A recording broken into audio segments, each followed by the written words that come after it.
and I are having. Welcome to Media Path. I am Louise Palanker. And I'm Fritz Coleman. Today on the show, we've got religious scholars and podcasters Bradley Onishi and Daniel Miller. They both grew up within the Christian faith, became evangelical ministers, studied theology and religion, and are now able to look at politics, religion, and the Christian right from that reference point. Through their lens, they're able to help us better understand Christian nationalism, what is motivating the political right wing, and how they came to embrace such an un-Christ-like figure as Trump. But first, Fritz, we have to talk about our friend Judy Tenuta. I am so sad about that. She was such a beautiful, sweet spirit and totally adverse to her act on stage. The love goddess. But she was a genius. She was a genius. And I think what I respected the most about her was she was extremely funny, but she also had the nerve to be so different. I mean, she started in the mid-'70s, and where her act was out there, people didn't know what to make of her, and she braved it out and became this. She had massive followings around the world. I'm so sad to hear that news. And in terms of creating a stage persona that was multifaceted and as complex as any human being, you know, she could be sweet, she could be angry, she could be sexy, she could be scolding. She was just, it was so inventive. And I put it up there with Steve Martin in terms of creating an act that was so much fun to watch that even if you had seen it 100 times, you'd watch her again. And one of the 5 best comedians with an accordion. And we recently got to have a wonderful conversation with Judy on episode 85. Yes, she was a musician. Judy was a musician. So if you would love to see some of Judy's actual lovely, beautiful personality, it's there within her conversation with us on episode 85. But first, and second, Fritz. It's hard to segue. All right, I'm looking forward to telling people about this. Okay. This is Rachel Maddow Presents Ultra. This is an MSNBC production available on all podcasting platforms. The first 2 episodes dropped Monday. If you had the pleasure of seeing listening to Rachel's first podcast about a year ago about Vice President Spiro Agnew and his illicit dealings, including taking $50,000 in cash while standing in the White House, her amazing storytelling skills continue with this one. Ultra stands for ultra-right, ultra-extremists. The podcast is about a little-known example of violent ultra-right extremism dating back to just before World War II. It's about violent ultra-right extremist groups plotting to overthrow the United States government, but with the help of elected officials. Sound familiar? That is a haunting refrain. Yes, it is. It's deeply reminiscent of today. Episode 1 tells the story of Minnesota Senator Ernest Lundeen, who was a Nazi collaborator being paid by Hitler's government, and he got into a very mysterious plane crash, which is a great subplot. Episode 2 is called The Brooklyn Boys, and it's about a group of young men who are armed to the teeth and joined a Catholic priest in Detroit in plotting the violent overthrow of the United States. And a person whose name is invoked in this one is Father Coughlin, and I can't wait to get our great guest's opinion about him because he was a dangerous human being. He was the most popular radio personality at the time. He was a fascist. He was an anti-Semite. And in today's numbers, he would have the equivalent of 80 million people a time listening to him, which is mind-blowing. He was just darling, if you don't mind murder. Yeah. The point of this podcast is that worrying about fringe groups plotting the violent overthrow of our democracy is unfortunately hauntingly familiar territory for us in the United States right now. It's excellent. There are 8 episodes. First 2 dropped yesterday. So what was really interesting for me about this is that when it comes to sort of white supremacy, back in the 40s, they had, through Jim Crow, successfully placed black folks far from their families. And yet Jewish folks were infiltrating. They were doing well and they were thriving. And so when you watch something like a Gentleman's Agreement, you come to understand like how prevalent anti-Semitism was, and it was open. It wasn't a secret. It was like a low-grade fever in post-World War II society. There were country clubs. There were gentlemen's lunch groups. It was just no Jews allowed wasn't something that was even whispered, And so when we're ramping up towards World War II, you can see how some folks might have been thinking, hey, Germany's really getting a handle on these Jews. This is great. And it wasn't until the attack on Pearl Harbor that everyone kind of got on board and said, oh, this looks like an axis of evil. Let's get going. But yeah, for a while, I could see where there would have been a lot of German sympathizers because there was a lot of anti-Semitism in America. And the frightening thing was the name of the party back then was America First, just what we have today. And Charles Lindbergh was the preeminent figure in that because he was the most famous man in the world. And then you had Father Coughlin and all these other nightmare people. And it's a great podcast. And there's just a tad of relief and understanding that we have been in these circumstances before. And that was probably a lot worse than what we have right now, but we survived it somehow. I don't know if they considered it that much of a threat of democracy back then, but because they were filling Madison Square Garden with, the Bund, the American version of the Nazi Party. So I don't know. I think that it was just as much of a threat. It's just that it's kind of like Rachel's bringing it back to the light, but it was sort of buried because maybe it was embarrassing, that we let things get that far or that we didn't have a handle on all of those underlying threats that were happening within polite society. And, of course, all the way up into the halls of Congress. My recommendation this week is Holding the Line by Jeffrey Berman. Our horrified attention was spread pretty thin when Trump was first installed into the White House. But you may recall that one of his earlier disturbing acts was the firing of Preet Bharara from his role as the U.S. Attorney for the Southern District of New York, SDNY. To refresh your memory of events, Attorney General Jeff Sessions appointed Trump campaign volunteer and Giuliani law partner Jeffrey Berman as acting head at SDNY, assuming it seems that Berman would be a Trump loyalist. The devastated office feared the worst. But according to Jeffrey Berman's new book, Holding the Line, he is a lawman of principle, and he set out to perform his job to the best of his ability without fear or favor. This mission statement quickly came to include standing up to Trump and his weaponized Maine Justice Department, which was pressuring Berman to prosecute Trump's enemies and ignore the crimes of his friends. For 2.5 years, Berman walked the tightrope of doing his job and respectfully refusing orders from Team Trump to prosecute Democrats like Greg Craig and John Kerry, who had committed no crimes. Berman was hopeful that an institutionalist like Bill Barr would restore sanity to a Justice Department that had been rocked by the weakness of Jeff Sessions and the incompetence of Matthew Whitaker. Berman was wrong. He openly calls Barr a liar, a bully, and a thug. After 2.5 years of this gauntlet, Berman was fired via press release announcing his resignation. He followed that with a defiant press release stating otherwise. Shortly thereafter, Trump fired Berman and publicly pinned the move on Barr. Berman's refusal to stand down ensured that his next in command would ascend to the role rather than a Trump loyalist.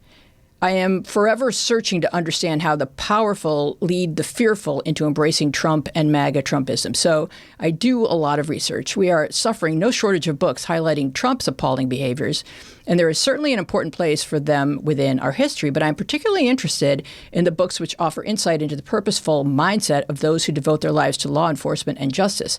So I recommend books by Andy McCabe, Jim Clapper, Peter Strzok, etc. These are books which bring you into the proud culture of the FBI and the intelligence agencies, which provide us with a measure of safety that we may take for granted. Folks who work for the government earn far less than they would in the private sector. They do this work because of their interest in serving their country. Historically, a majority of them have held conservative views and been registered Republicans. Since Trump's rise to power within the party, federal law enforcement professionals have found themselves within his crosshairs. But Berman held the line, focusing on the mission and taking down Jeffrey Epstein, Lawrence Ray, Big Pharma execs, Lev and Igor. Remember that hit act? And he also helped in restoring looted Nazi art to its rightful owners.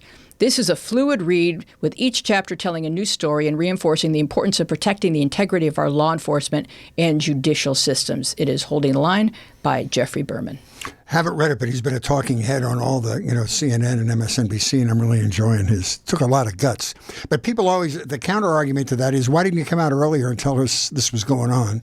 But at least he came out sometime. I think you can say that if you were working, in the West Wing with Trump. But if you're trying to head up division of our law enforcement system, I think he knew that and I know it sounds like I was just following orders, but he wasn't following orders. He would refuse to sign stuff that was just ridiculous. I mean, he really was in New York, and they called themselves a sovereign district of New York because they do things their way, and he was just going to continue to do his job until the wheels fell off, and that's what he did. Are you ready to meet our guests? I'm really looking forward to it. Bradley Onishi and Daniel Miller, both PhDs, helm the fleet of podcast programming emanating from the straight, white American Jesus mothership. They were both raised within the Christian faith, which gives them unique insight into the goals and motivations of those forces currently piloting Christian nationalism and the Republican Party. Brad Onishi was a professor of religious studies at Skidmore. He's a TEDx speaker and author, and his work has appeared in the New York Times, HuffPost, Religion and Politics, and the LA Review of Books. Brad was a pastor at a California megachurch in Yorba Linda, birthplace of Richard Nixon, before attending Oxford University, l'Institut Catholique de Paris, and the University of California, Santa Barbara. Daniel Miller, PhD, is Associate Professor of Religion and Social Thought and Chair in the Department of Liberal Studies at Landmark College. His first book, The Myth of Normative Secularism, was a 2016 Indies Award finalist. He is completing his second book, Queer Democracy, and has published in Constellations, Soundings, Political Theology, and Method and Theory in the Study of Religion. Dan served as a Southern Baptist minister before attending graduate school at Oxford University and Syracuse University. Welcome, Brad and Dan. Great to be here. Great to meet you. Thank you for having us. So you two did not attend Oxford together, but you were told of each other since you shared similar backgrounds. So let's begin by asking you each to help us understand how you came to part ways with the teachings of your faith. I converted at 14. I grew up in Southern California watching Fritz on the TV. My father's very excited that I get to be here today. So I just put that out there. But converted at 14 and went from kind of a smart mouth punk kid to a super Jesus freak, and was a minister by the time I was 18, married my high school sweetheart when I was 20, and was off and running. Eventually left Southern California for England, and my goal was to be a theologian and be a pastor at a professor at a Christian college someday. But, I don't know about Dan, but I was always told in church, if you read too much, you're going to lose your faith. Your brain will lead your heart away from the Lord. And turns out they were right. You start reading, you start those damn books. you start thinking kind of hard about history and philosophy and theology and American history and nationalism. And you kind of come to a different place. And that's hard to do when you spent 7 years as a minister and you invested your whole life. But I kind of realized pretty quickly after leaving the church and going to graduate school that that's what I needed to do. And, you pay the price. You lose a lot of family and friends who don't understand, who are kind of disappointed and hurt. But ultimately you got to do what you know is right. And so that's kind of where I landed. And I think Dan has a similar but different story. Yeah, similar in some ways. I was the quintessential church kid. I grew up in Colorado and then moved to Arkansas when I was in high school, went to church, kind of, as they say, every time the doors are open. I was coming out of a Southern Baptist background, did my undergraduate work at a Southern Baptist college and got a degree in biblical studies from there. Moved up actually to the Pacific Northwest, where I was was called the associate pastor, sort of the junior pastor in a 2-staff small Southern Baptist church in Seattle, Washington. Earned a Master of Divinity at a Southern Baptist seminary. So I had sort of all the credentials that you could, want within that kind of SBC context. I pastored for 5 years, and over the space of that time, really a seminal event for me was the 2000 election. Because I found myself sort of aligning with the Democrats more than the Republicans, which was, you weren't supposed to do that if you were a conservative evangelical Christian. Really didn't know much about politics, frankly. I just kind of knew that, Democrats were bad and Republicans were good, and that's part of what it meant to be a Christian. But I began exploring that. That sort of opened my eyes to issues that I think eventually led me out of evangelicalism, a lot of things related to politics. what we might call culture war issues now, certainly issues related to LGBTQ plus rights and equality, and different things like that, and some more sort of in the weeds doctrinal, things. And like Brad, I think I was a couple years ahead of him at Oxford. Went there planning to, I earned a degree in systematic theology, originally planning something very similar to what he was suggesting, though I knew when I went there that I was finished with evangelicalism, that I was not going to be a part of that sort of branch of the church anymore. But from there, I shifted my focus more to sort of philosophical approaches and eventually religious studies, which for the uninitiated is really different from like divinity school or something like that. Ended up at Syracuse University where I earned my PhD. And in recent years I think there's been a lot of overlap with us of deploying those things to try to understand contemporary religion, politics, Christian nationalism, all those kinds of things. What you both did was very brave, because it's not like I'm a lapsed Episcopalian. I still remember major portions of the quasi-Latin Mass that I spent years being an altar boy and what we called an acolyte and a choir member.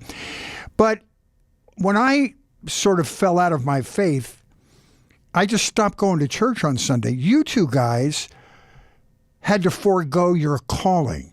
It wasn't just, your faith. It was what you had focused your life on.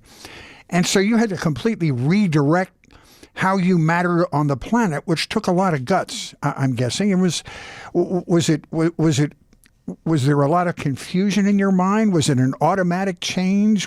Did you suffer in yourself a while before you made the change? Either can answer. It hurt like hell. For a couple of reasons. One is, I think, Dan, I'll let you jump in here, but I put my whole heart and soul into it. I wasn't a Sunday churchgoer. I was a stand outside the movie theater, try to convert the other teenagers kind of guy. I was the have a Bible study at high school lunchtime kind of guy. And so when you're that devoted and you're that in, you marry your high school sweetheart at 20, and the whole, when I got married at our church, which was a big church, there was 1,000 people at the wedding because we were in ministry. We were people that took care of all the teenagers at the church. So does the bride's father still have to pay for that when there's 1,000 people? No, it was subsidized, but still, I guess the point there for me is you go from somebody whose whole life, every aspect of your life, your social life, your friendships, your family, your job, your future, what you have trained to do as somebody in their 20s who said, I'm investing my time into this career. And so my future is here. I'm going to forego other kind of pathways that could get me a 401k and a retirement account or whatever it may be. So when you leave that, it's not just getting a new job, it's you're starting life over. And you also have to figure out how to exist in a world that you've been told your whole life is evil and will destroy you. So when you go, like the first time, Dan and I talked about this a lot, like the first time I was in Oxford and I went to a pub and I ordered a beer, I was kind of looking over my shoulder because I thought the devil was going to come tackle me and, drag me into, the gate through the gates of hell. So, those kinds of experiences at age 24, it's a big learning curve at that age. And it's a lot. Yeah. Was there something about being overseas that helped you make that leap? Because you weren't going to be coming home to the people that were going to be looking into your eyes. You were going to be, that ocean kind of gives you sort of a buffer. And then you and Dan both talked about how the fields that you chose gave you the space to explore why you had come to the disbelief you had come to. Yeah, so I'll jump in. And I think, again, Brad and I have talked about these things so much that we're not going to answer for each other, but there's a lot of overlap. And I think, Brad, jump in if I get some of this wrong, but it was a good buffer. I think part of what buffered the whole experience for me is I had this very distinct, I didn't have to leave ministry. I was going to pursue graduate studies. I was going to have to step down from my church position no matter what. It gave a kind of cover, as it were, to be able to do that. And it did. I think a couple things about that context is that, number one, religion in the UK looks really different than it does in the US. And I think that for a lot of folks, and I think it was true of me, I think it was probably true of Brad, I know it's true of the people we talk to through the podcast and other platforms now, there's a very strong subcultural identity within American evangelicalism, such that most American evangelicals don't really have any sense of any other way of doing religion, or any other way of being Christian, any sense that they are a kind of Christianity. They are just Christian, sort of full stop, as they experience it. And so seeing that, I think, was really, really different. And then I think there was the benefit that I think one of the biggest losses for lots of people coming out of these kinds of contexts is the loss of community. It's this like totalizing community. I think one thing it provides, if you think about this sort of American society, it's one of the only like cross-generational communities that people can really encounter, right? Where you've got everything from newborns to older people to everybody in between, all sort of in one place, and you're not, related by blood or something. Well, I'm going to interrupt you there because I think a comment you made on your podcast is perfect to inject here, and I will let you continue your point. Dan, you said what explains our current dilemma and the whole sort of context of what you're talking about is we create a sense of belonging by demonizing other people. And that's an attraction that draws everybody together. It's when the loners and the people on the fringes of society attach themselves to QAnon or other fringe philosophies, because vilifying the other makes them feel part of the tribe, which isn't all of what you're talking about, but it contributes to what you're talking about right now. Yeah, I think that humans are social creatures, right? We crave community, we crave belonging. And one thing that I think helped buffer some of this for probably Brad and I, and this gets that issue of having the space to explore this, is that there was a kind of community in academia that sort of led, at least for me, to transition from one community to another, that sort of buffered that. So I didn't have the kind of abrupt break that some people do. Some people have these sort of profound, like thunderbolt moments where they realize that, everything in their life is now different. Mine was, I can see really just defining moments along the way, but it didn't feel as abrupt on the way. And so it buffered it. And I think that both the physical, geographical and ideological distance being in the UK was part of that. And the last thing I'll say about this real quick, for me, another part of the context was I went to the UK in 2003. So it was not long after 9/11. It was not long after the invasion of Iraq. It was, Tony Blair and George W. Bush, and being in a context where, I don't know, just the political approach to it, the views of all of that was really different. There were just a lot of things that really did buffer that, and I think create the space for me to ask questions and explore things in ways that I don't know what that would look like in the US for me.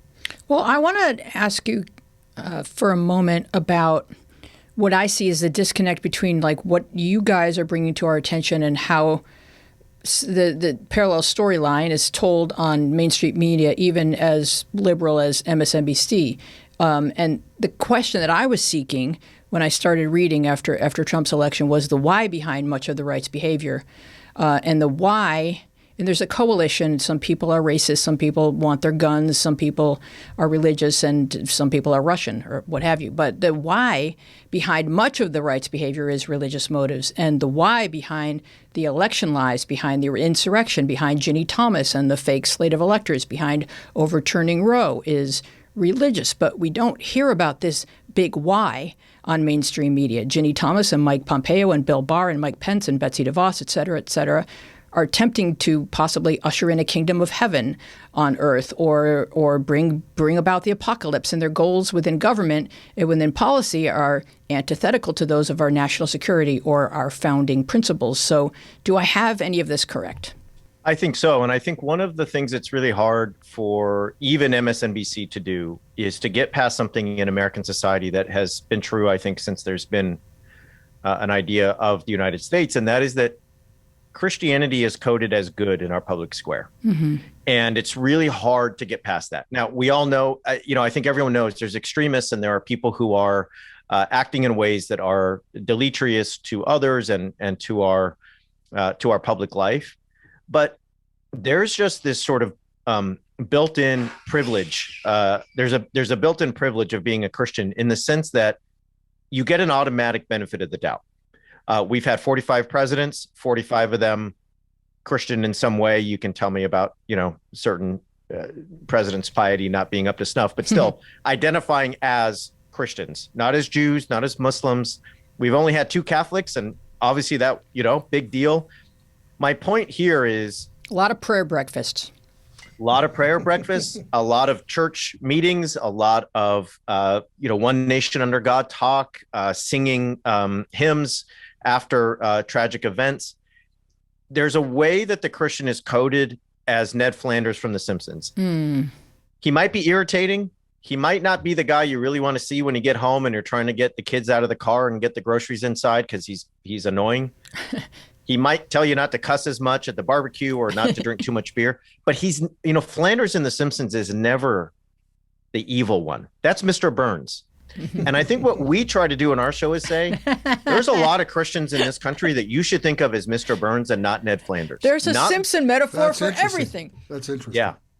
So, Dan, what do you think? Yeah, I think the flip side of it, I agree with everything that you just said. I think there's another cultural habit we have that is to think of religion and politics as 2 inherently different things. And for most of history in most of the world, they have not been 2 separate things. And for lots of American history, despite what we might find in the Constitution or certain strands of American thought, certainly in the popular mind, for lots of people, they haven't been 2 separate things. So one of the pieces about that why question, and that was what first brought me into discussions about Christian nationalism. I didn't even have the language of Christian nationalism at the time, but I wrote an article trying to understand why so many evangelicals supported Trump, because it didn't make sense to me, right? These are the so-called values voters of the 2004 election, if people can remember that far back. Yep. And it just didn't make sense. And I think it's having to understand that for millions of Americans, part of what it means to be a good Christian is to be culturally conservative. It is to be politically conservative. It is not about melding, I have my religious identity and I'm going to try to find a political identity that fits. It's one religious identity that incorporates what we often want to distinguish between religion and politics. And I think we sort of separate those in a way that they're just not separated in the experience, the lived experience, the faith experience, or the political experience of millions of Americans. And so those of us who aren't part of that reality, we don't live in that world, it can seem jarring or strange or incomprehensible why this is how you would want the world to be. But if part of your Christian faith is believing that God wants society structured in a certain way and you're called to do that, then it completely falls to reason that's what you would do. And so I think that's the other piece. And you can bring those 2 things together and go all kinds of really, really fruitful directions in trying to, as you say, to get at the why question and the what in the world is going on question, which is really what spurred us to start the podcast originally. Once upon a time was getting it, trying to explain that and trying to make sense of it, I think for ourselves initially, but then trying to explain that to others. I think there are some really deep-seated elements within American cultural history that are at play in this in really tangible ways. So what's the answer? How did the world's most amoral man, the dark night of politics, convince people and get them to suspend their disbelief long enough to make this guy a sainted person? The answer is in 2 Corinthians. Is it? Yeah. God bless you. I'll jump in and I'll just tee up Dan, because this is really Dan's subject matter in his book, Queer Democracy. One of the things that Dan has taught me is that we can think of a country as a kind of body. And if a country is a kind of body, right, it helps us think of as to why certain people think the country feels wrong or feels like it's out of joint, even when they don't really have good reasons for it. So the older I get, the more often I wake up in the morning and my knee hurts and I'm like, what happened? I didn't even do anything. Yeah. I guess I'm just in my 40s and my knee hurts. My back hurts or my shoulder hurts or whatever it may be. And I have to kind of figure out post facto what happened to my body to make it hurt or to feel out of whack, or my neck is out of joint. White Christians in this country for a long time, and I'm being very general here, but white Christians on the whole as a group have envisioned this country as a body that is white and Christian and straight and patriarchal.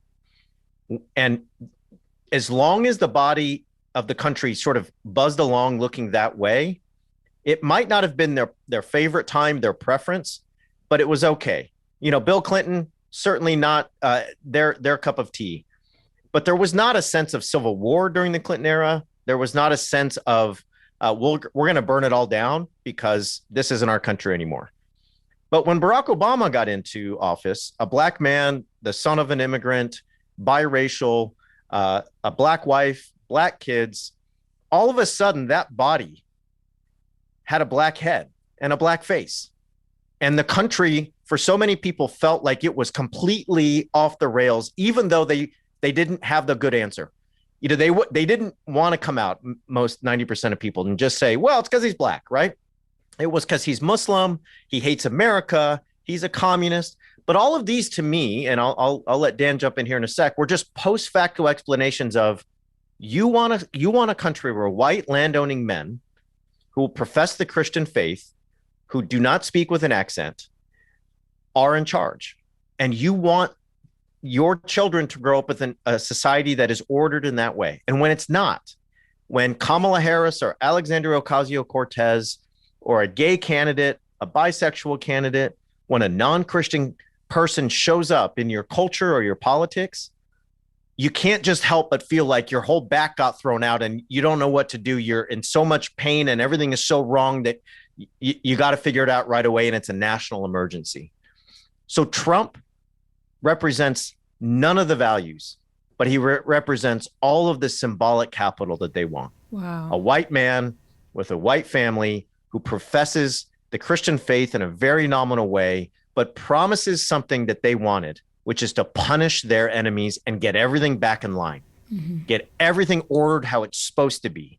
Not to be nice like Mike Pence, not to be good rhetorically like Ted Cruz, not to tell dad jokes like Mike Huckabee, but to punish with violence anyone who got out of line and to get the country back how it should look and how it used to look. And that is why, to me, Trump has been their man and he remains their man. That was a spectacular description of our problem right there. Well done. And I think on your podcast, you talk about the early signs of this. It's even pre-Tea Party. It's pre-reaction to Barack Obama. And I think one of you mentioned on your podcast that the seismic change started to happen around the Goldwater campaign in 1964 when the right started to go off the rails. But I have another, not a different viewpoint, but an additional point, and that is in the 70s and 80s, pastors began to tell their congregations how to vote. That used to be verboten, and that could cause a church to lose its tax-exempt status. But then people like Jerry Falwell, who was the worst and first abuser of that rule, started, and then people started to feel guilty if they didn't do what the pastor said. Well, was it televangelism that changed those norms? I don't know. Just that platform of let's being get the opinion of our two guests. I mean, do you concur with that? I mean, the populism may have started after Goldwater, but didn't that have something to do with it, where pastors started to deliver a political message? Yeah, I think it definitely did. The church that I went to when I was in grade school, junior high school, used to have the voter guide, the little one-page thing that would be in the church bulletin, put out by Focus on the Family, right? Wow. And the way they would sort of skirt, I think, the tax exempt status thing is they wouldn't literally tell you how to vote. They would just say something like, here's the candidate positions on these things, but it would be things like, so-and-so wants to kill babies, right? Like, so it wasn't couched in political terms. And yeah, and you would have pastors who would say that. And I think for lots of reasons, the federal government was not eager to run in and tell religious organizations how they had to be religious in terms of politics and things like that. And it's thorny and all kinds of things. But I think what it highlights is that there was a time before there was a religious right. And that's, I was born in the 70s, but my consciousness of, kind of anything going on in the world, right, has always had a religious right. It has always had focus on the family. It has always had the view that to be a good conservative Christian is to oppose abortion. That's just always been baked in, that kind of political awareness as a part of significant elements of the Christian faith. And to add to that, there used to be a time when fundamentalist Christians were more progressive. They believed in labor unions. They believed in helping your fellow man. They believed in peace among neighbors and accepting all races and creeds. Well, the first evangelicals did. They were left-wing, Jimmy Carter being an example. Yeah. Right. Yeah, and there you get into all kinds of pretty wonky history questions about, what the term evangelical meant, say, at the turn of the century, and the whole fundamentalist controversy and the Scopes monkey trial and all the stuff in the 1920s. And then this kind of what develops into liberal mainline Protestantism versus a kind of fundamentalism that withdraws socially, begins to reemerge with a new generation of folks under the name of, at the time, neo-evangelicals, and that eventually becomes evangelical. So yeah, it's a messy history to get at. I think what the continuities that run through it for me, to go to the points Brad's raising, is I'm pretty convinced that the way to think about how people respond to politics and culture and religion is a certain way that we perceive the social. We talk way too much about belief, as if we believe certain things, then we act on the beliefs. I think we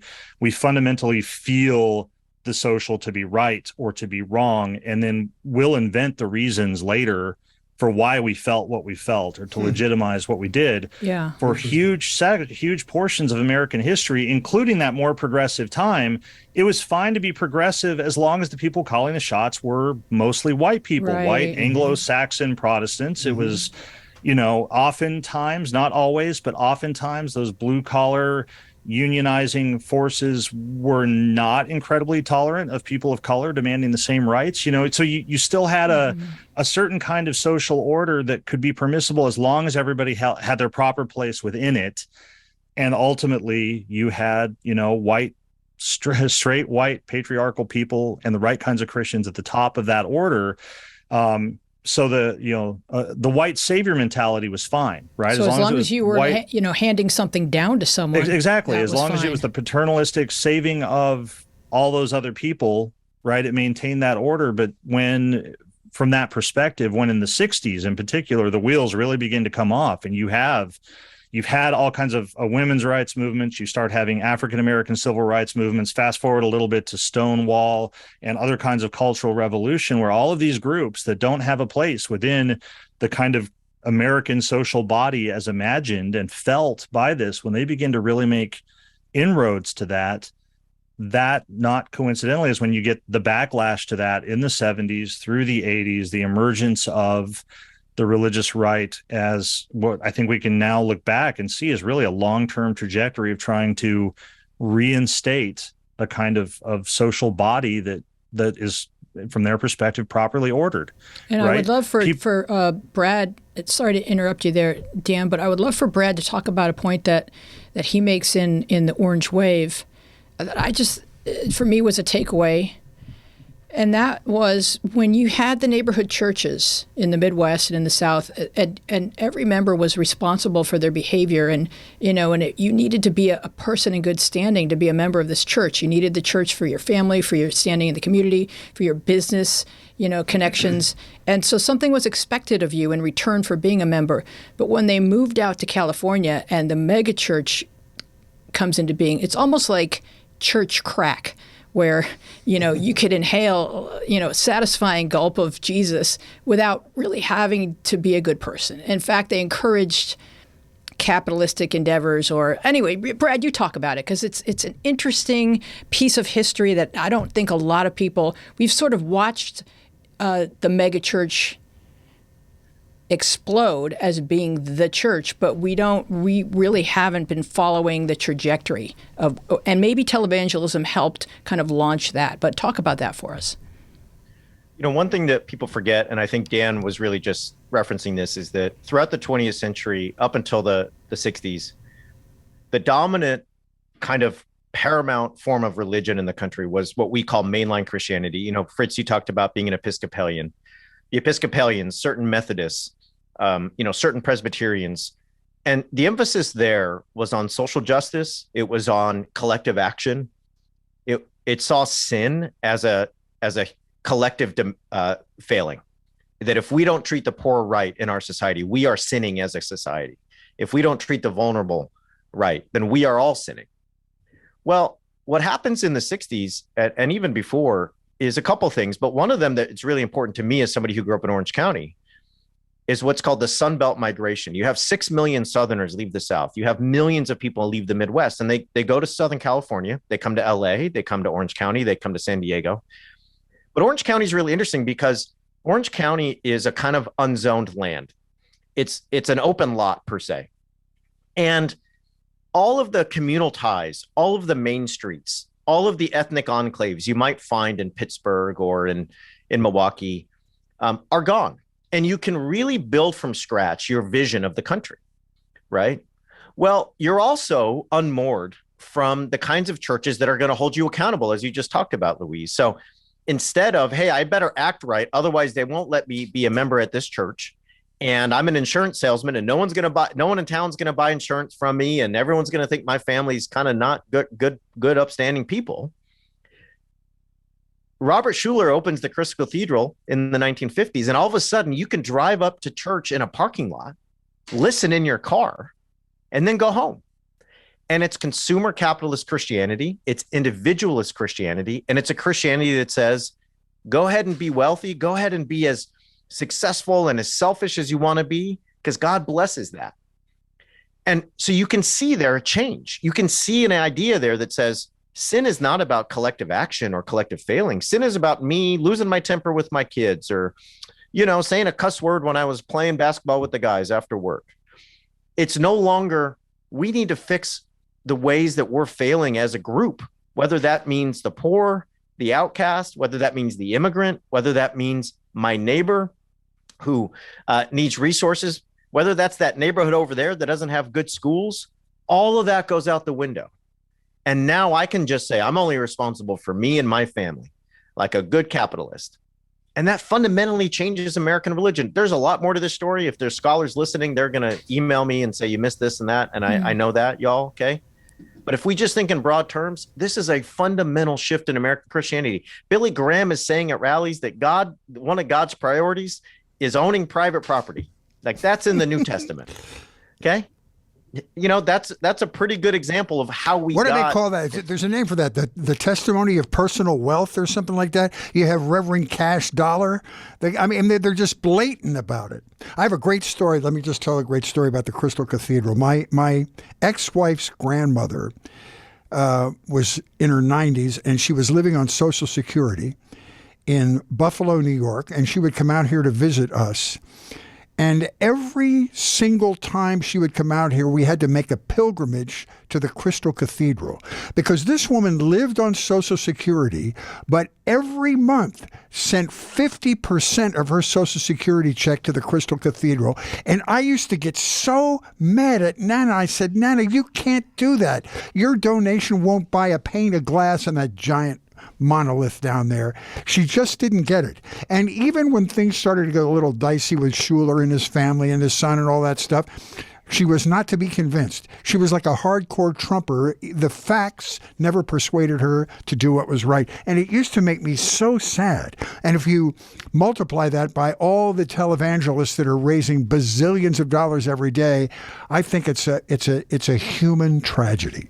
I mean, and you guys have probably studied the personality types that would, get to the age that you were and stay in. And I think that, when I'm trying to understand Republicans and conservative thinking, because they may have no interest in understanding me, but I'm keenly interested in understanding them. But I think there's certain personality types that seek absolutes, and gray is scary. And they not only do they seek an absolute, but they need for everything around them to agree with that absolute. So talk about that for a moment.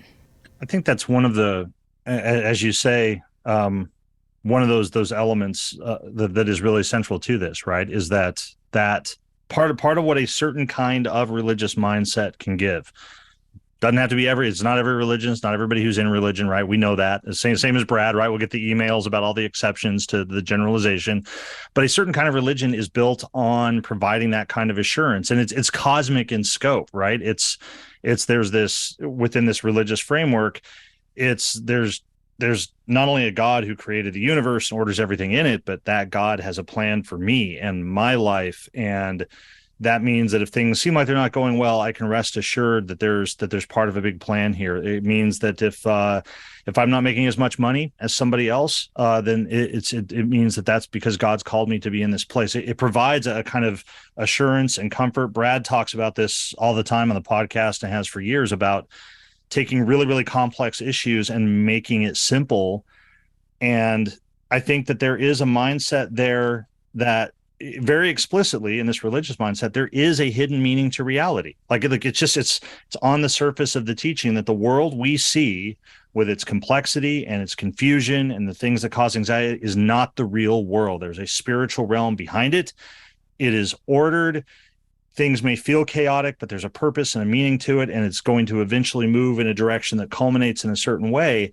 And I think that sense of a hidden order is why you have not only people in these religious realms that find this certitude, but I think it's where you also get overlap with, conspiracism and things like that also say there's this esoteric hidden order that those of us who know the code, or who have the eyes to see, or as Jesus himself would have said, have the ears to hear, we can hear the true message. And when you put those two things together, I think you do get a profile of a certain kind of person who is drawn to that. And if I'm being honest, like why wouldn't you be? It's really, really seductive to believe that things aren't as complicated as they have to be, or that things before which we feel completely powerless, like global warming or Vladimir Putin threatening to use nuclear weapons or whatever, right? Things that I know I cannot do anything about. If I can have the assurance that nonetheless there is an answer to that I can just trust in, that there is a meaning to it, it's incredibly appealing. And I think that is a reason why so many people are drawn to that, and why it is hard to question that, and can be incredibly sort of defamiliarizing to do that. So I think you're right. I think there's definitely a certain kind of psychology or mentality that's drawn to that assurance and the sort of hidden knowledge. Well, and I'll just say quickly, the certainty comes at a cost. If I'm going to have the kind of worldview Dan just said, I've got to create us and them. Right. We have the right way. We know all the answers. And if you're not with us, you're against us, and we'll take you out if we need to. Right. So like the cost of me being certain in the way Dan just talked about means I've got to look at everyone who's not with me and doesn't see the world in these binary terms as enemies of what I'm doing with my God, with my church, with my community, and so on. And so I think that's the underbelly of the certainty. Mm-hmm. And that's when things get scary. I just wanted to mention one thing before we wander away from the Orange Wave, which is a fantastic podcast series, and I want to recommend it to anybody that lives in Southern California, because I've lived out here for 40 years, and I'm familiar with the myth concerning Orange County. Ever since Ronald Reagan, it was very Republican, and you can't tell one neighborhood from the other. It's very Stepford-like when you drive the 405 down to the coast. But I wanted to talk, particularly Brad, who lives or was raised in Yorba Linda. Things have really changed. It's not as homogeneous as it used to be. There's a huge, and you somewhere in your podcast, you were talking about Garden Grove. There's a huge Vietnamese population that has moved into Orange County. Huge Asian cultures which have moved into Orange County. So there's reality is infiltrating Orange County against their will. And maybe that's what's changing the voter base there a little bit. Well, so I'll say, I think it's good news and bad news in my view. So Orange County voted for Hillary Clinton at a rate of about 53% in 2016. So it was the first time it went Democrat since the Great Depression. In 2018, there was a blue wave of sorts with congressional seats going Democrat for the first time in a long time. Dana Rohrabacher kind of lost his way, and he's out in Maine now because Putin's favorite congressman was jettisoned. But I will say this though: when I go home now, there are so many things that were not there when I grew up. The bowling alley in Yorba Linda is now a Japanese market, which for a Japanese boy growing up, that's pretty cool. There's a lot more boba, counters and taquerias and places where I can get pho or ramen. But I will also say that that's not all changed hearts and minds, that there is an incredible migration of Californians and especially Orange Countyans to Texas and Nashville, but also to Idaho. So like if I did a family reunion for my church, and if I did a high school reunion, I could find 100 people in Idaho.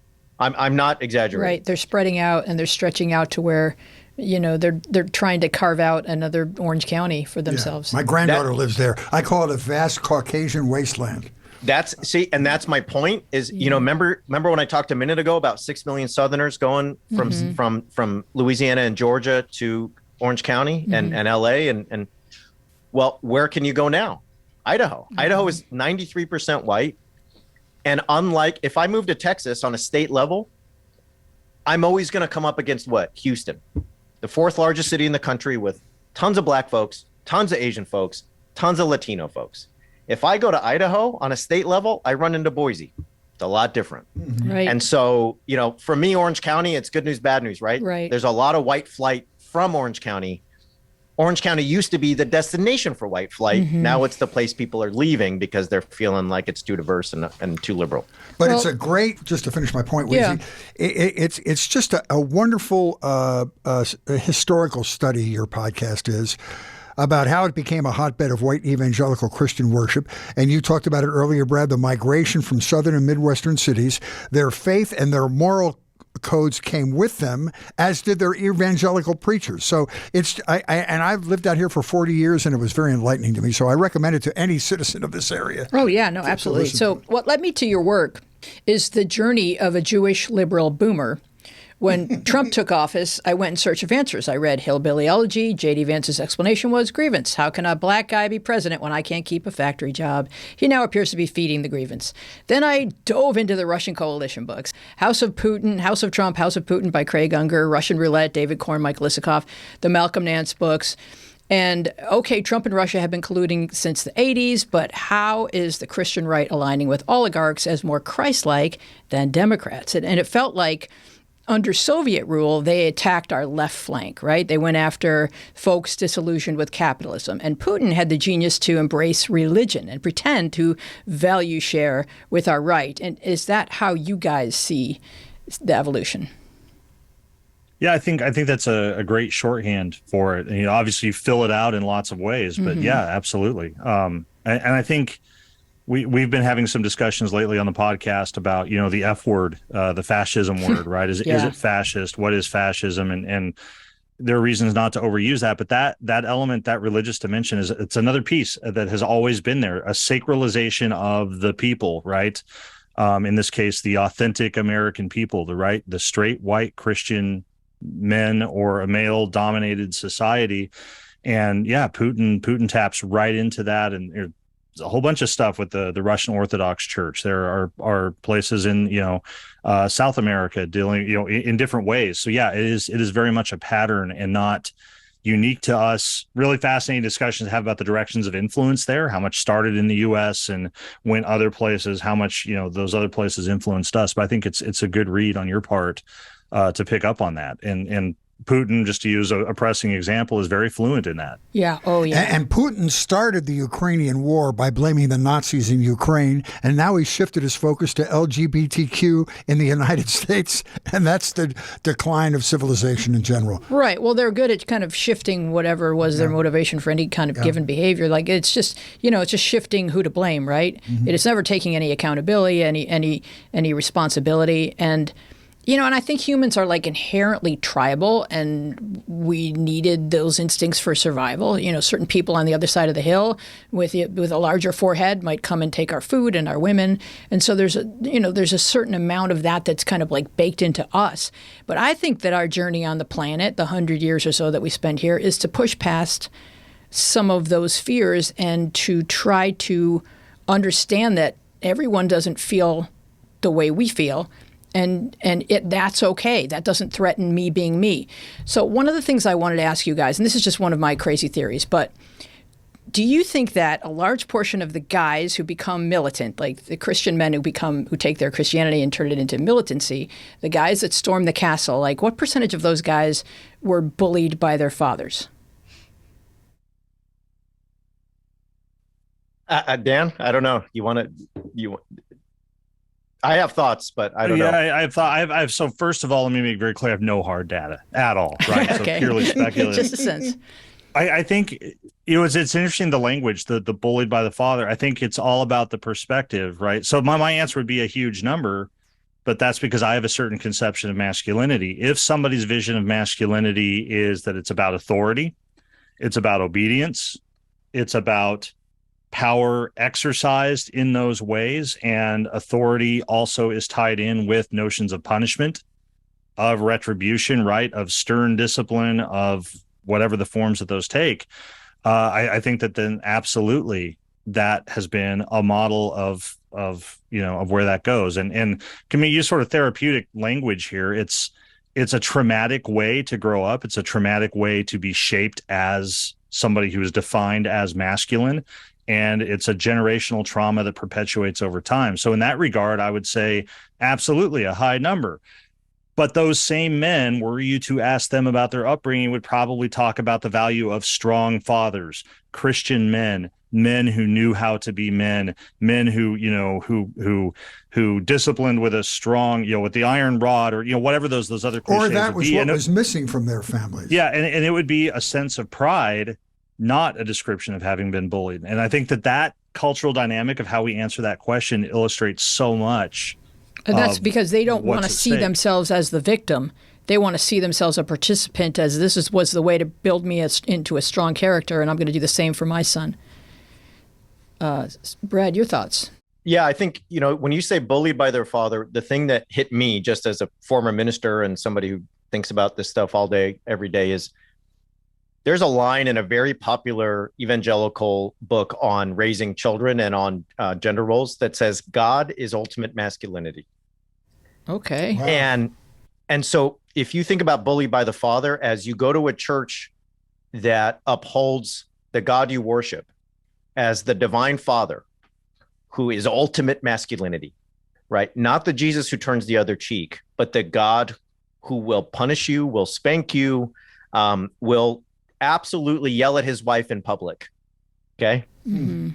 Then your religious life, your cosmic understanding of the universe is backing up the kind of masculinity that Dan just talked about. Oh, wow.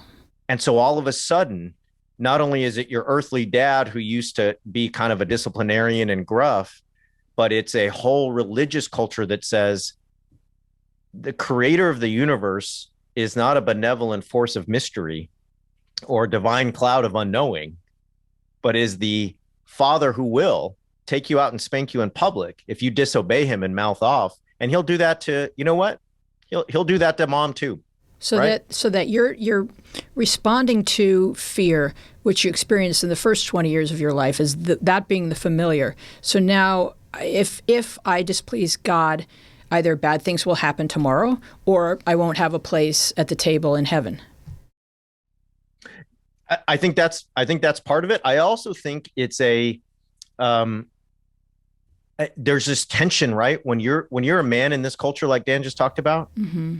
You're always trying to prove that your manhood, because if God is ultimate masculinity, you're always trying to emanate that God, but you can never do that successfully because he's God and you're not. So you're always trying to do something you'll never be. And in essence, you're always trying to be a real man, but you never will be one. So go ahead. Let's put on the military tactical gear. Let's storm the Capitol. Let's get our AR-15. Let's do everything we can to prove to everybody that you are a real man, because you got to perform it every minute of every day, even though you'll never actually be successful. That's very interesting. Oh, wow. It's like Don Quixote, right? That's great. Well, you guys talk at length about Herschel Walker in your podcast, and I just want to, since it's so current. How can you not talk about this guy? I mean, it's more than just a Class A example of blatant hypocrisy by one guy. It's hypocrisy on a whole political party. You've got Senator Cotton and Senator Scott down there campaigning for this guy, full-throated endorsements of this guy in Georgia today. What are your current feelings about this situation, fellas? Especially for somebody who's claimed to have found God. He's born again. He has grace, which makes him not responsible for his sins. I guess what I would say is I don't live there, but if I did, I certainly wouldn't vote for Herschel Walker. But no, I think what it does highlight is, again, this sense that I think politics and social, cultural war and all that, it's very visceral and it operates on that level. And the rationale that comes along to justify what people do, that'll come along after the fact. And that's why you get this slippage, because the notions of accountability and forgiveness and grace and condemnation that float in these kinds of Christianity are beautifully or abhorrently, whichever direction you want to go, malleable, in that when it suits your purposes, you can emphasize that God forgives, right? Mm-hmm. So if Herschel Walker made mistakes, and won't really say what those are, he's born again, he's forgiven, God is forgiven. So how dare you as politicians or voters or whatever not forgive him if God has? But when it suits our purposes to emphasize that God demands justice, God demands retribution, God demands payment for things that have been done, then we can emphasize that too. And I think one of the things that drives my research is to say, how is it that people can flip-flop like this? And it'll strike an outsider like all of us as so blatantly hypocritical. But I think that for many of the people in it, honest to goodness, they do not experience any kind of disconnect there. They don't experience any hypocrisy at all. They are not calculating, I'm going to say this here for this purpose and this here for this purpose. The politicians, yes. The run-of-the-mill voters for whom this resonates, not so much. And I think it's because when we listen to the theological or the Christian or the religious rationales that are given, I think we're really at a second order thing. And the deeper issue is back to this fundamental sense of what society should be like.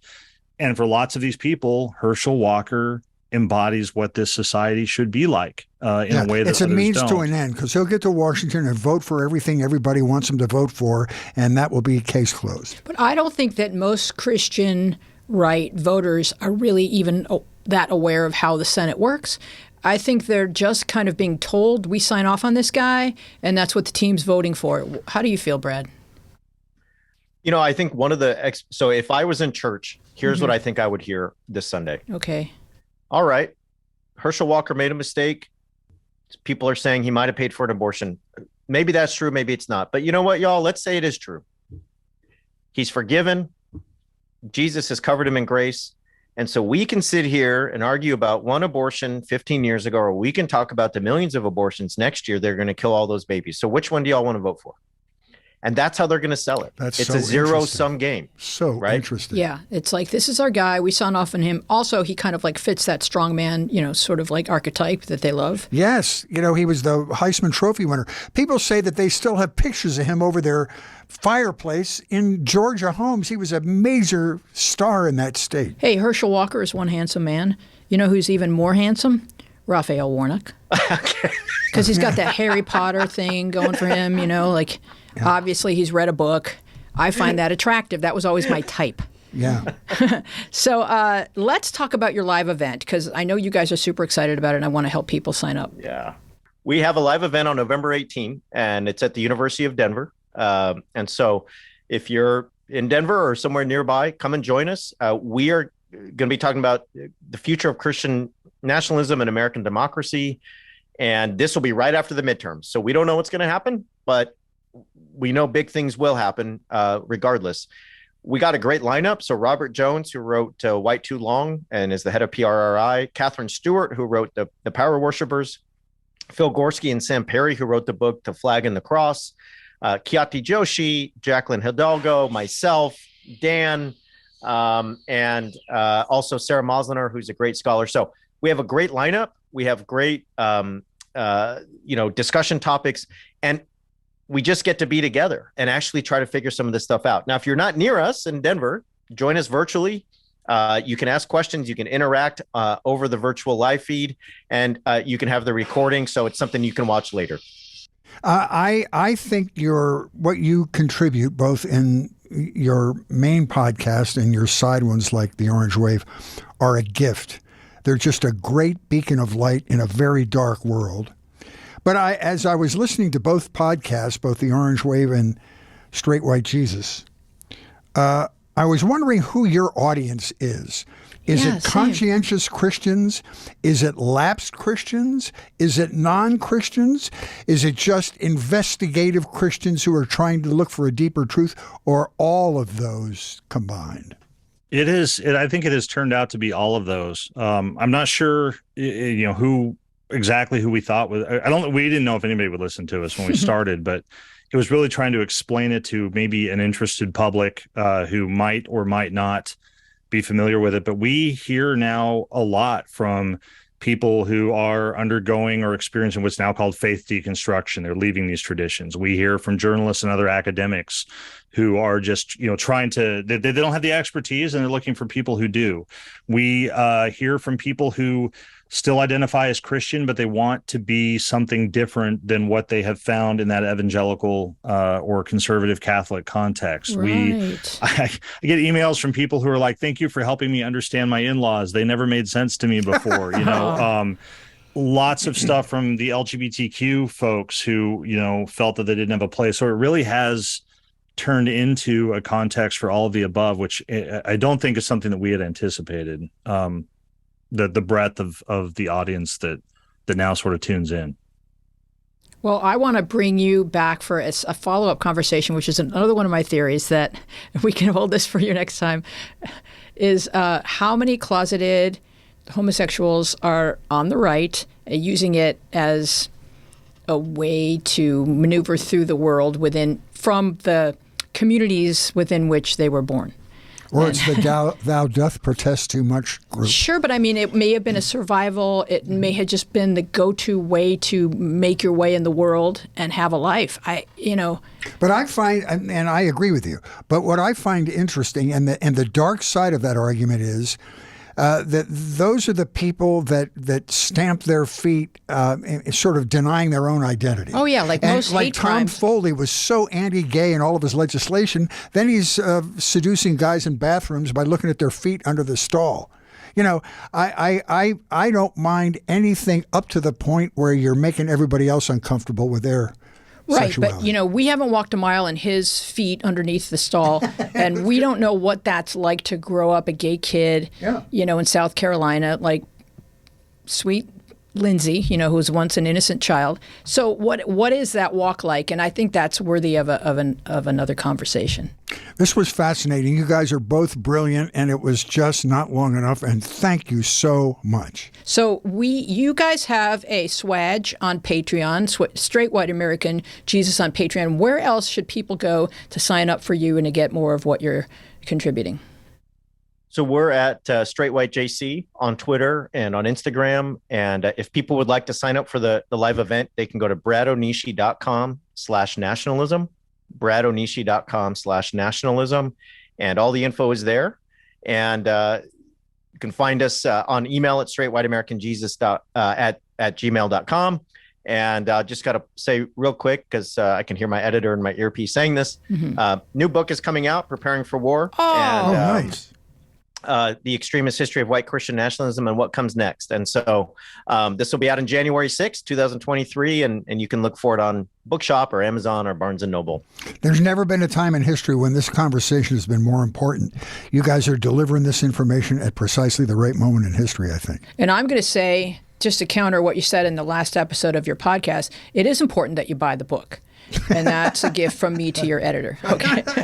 So here come your closing credits. Fritz and I have created a web hub to help you shop for gifts and save democracy in one fun move. Giftofdemocracy.com curates great swaggy merch from candidates and causes committed to protecting and defending our democracy. Fritz and I make no money here. We don't need it. We are not running for office this year.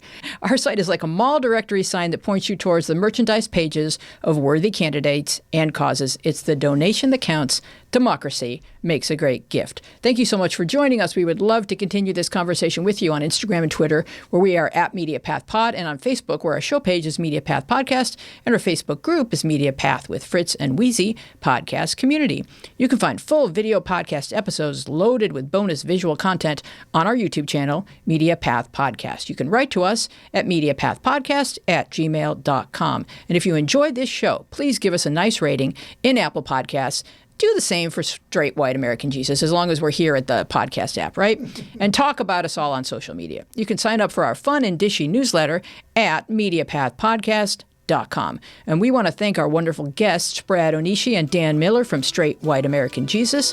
Our team includes Dina Friedman, John Maddox, Sharon Bellio, Bill Filipiak, Thomas Hubble, Mason Brown, and you. Our theme music is by me and John Maddox. I am Louise Planker here with Fritz Coleman, and we will see you along the media path.